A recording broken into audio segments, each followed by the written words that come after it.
Our fifth student reader this evening is Jack Bell. Jack is a third-year fine arts student in creative writing, former student in film, and the editor at QUT's ScratchThat magazine, with experience in writing, editing, and everything in between. He usually enjoys writing and reading anything about disaffected millennials, murder, and queerness, and usually hopes to publish something of his own that combines either two or all three. Please welcome Jack.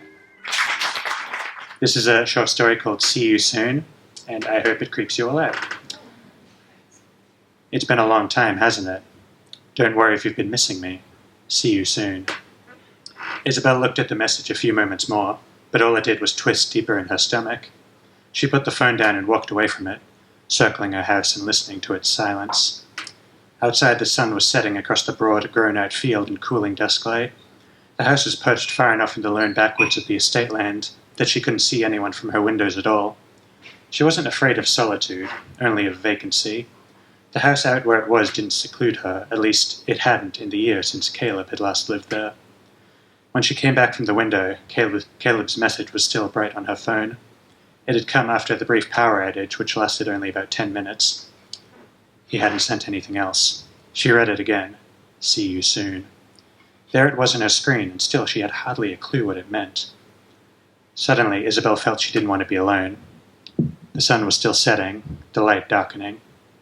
She knew it was useless to try calling the police.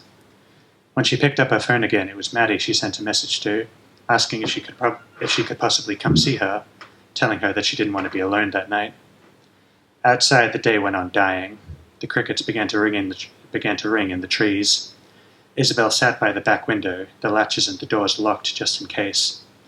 There was a fat dragonfly caught in the upper window pane, thrashing its wings, and she remembered suddenly a useless fact about dragonflies, and how they're supposedly the most successful predatory animals on Earth, or something like that. That their kill rate is 97%, higher than all apex predators. That they fly into webs and pretend to be trapped just to ambush and eat spiders. She couldn't remember where she heard that fact.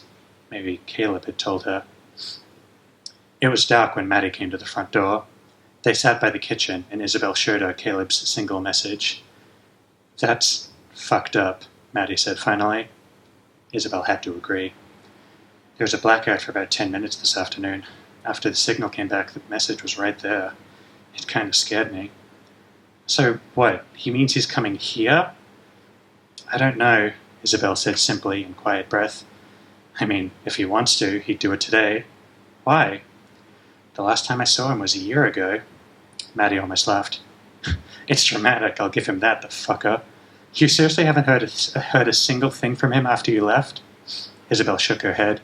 She'd already told Maddie that, and she knew Maddie knew, but admired her friendly hopefulness anyway. I'm going to call the police, Maddie said. It's useless. It's not a threat, it's just a scary message. They wouldn't say an abusive ex would wait an entire year to start stalking someone. Well, you're not just going to board yourself up here and wait for him to do something. I know what he'd do. You know what he did to you. I'm not worried, Isabel said. I just wanted you here to... Then she did laugh, short and hollow. I don't know. Tell me I'm not crazy. I'm going to stay. No, you should go before it gets too late. Thanks for coming anyway. I'll be fine. Promise.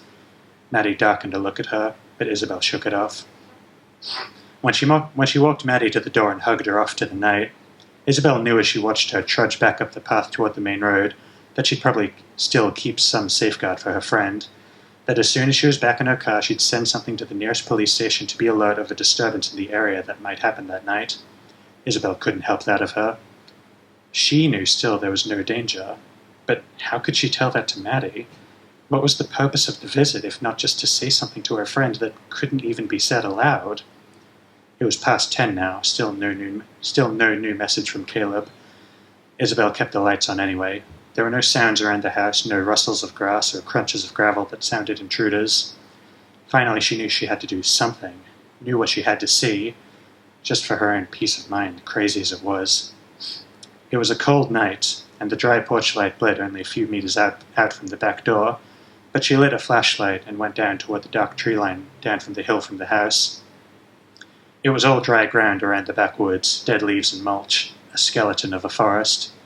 What she was looking for was only a few more paces past the curve of the reservoir, a marking of the landscape that was familiar only to her and no one else.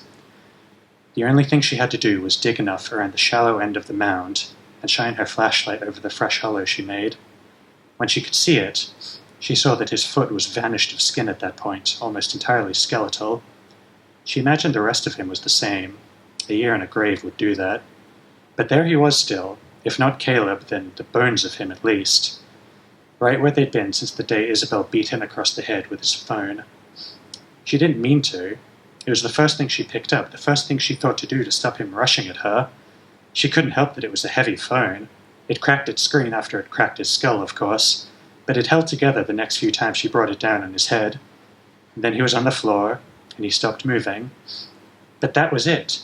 She knew it now.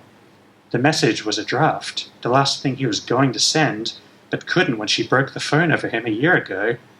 The message was just stuck there in the digital ether, and now, after all this time later, the power returning after the outage had somehow caused a brief surge in Caleb's dead phone battery and gave it a split-second signal to finally send the message. Isabel almost smiled. She was calm now, as calm as the cool breeze of the night. She checked her phone again and saw that it was past midnight, a year and a day to the date of Caleb's death. With her newfound resolve, she even checked her messages again, but then felt a drain from her when she saw that Caleb's message was gone. No trace of it at all, as if it had never even been sent in the first place. Thank you.